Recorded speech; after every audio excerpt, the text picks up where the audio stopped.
জি, আসসালামু আলাইকুম। আমরা আবারও চলে আসলাম কলাতলির আরেকটা পার্টে, দ্য বে আইকন কলাতলির। হ্যাঁ, আমি এখন ঠিক আমাদের যে প্রজেক্টের জায়গা যতটুকু 205 ডেসিমেল এটার সেন্টারে আছি।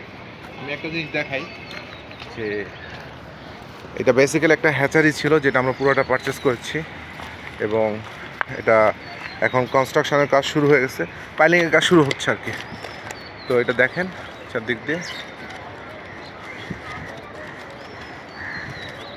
খুবই সুন্দর পরিবেশ, খুবই সুন্দর পরিবেশ। এই যে আমরা সি ভিউ দেখতে পাচ্ছি, উন্মুক্ত সমুদ্র, যেদিকে চোখ যাবে খালি সমুদ্র আর সমুদ্র। আর এই পাশটা হচ্ছে পাহাড়, দেখেন কত উঁচু পাহাড়। এক কথায় অসাধারণ অসাধারণ অসাধারণ। আজকে অনেক লোক প্রায় 400-500 লোক আসছে আমাদের এখানে, সকাল থেকে শুরু করে এই সন্ধ্যা পর্যন্ত তারা আসবেন, দেখবেন। ঠিক আছে, তো আর দেরি না করে আপনারাও আমাদের প্রজেক্টে আসুন, ভিজিট করুন, দেখুন এবং শেয়ার হোল্ডার হয়ে যান। ধন্যবাদ। আসসালামু আলাইকুম।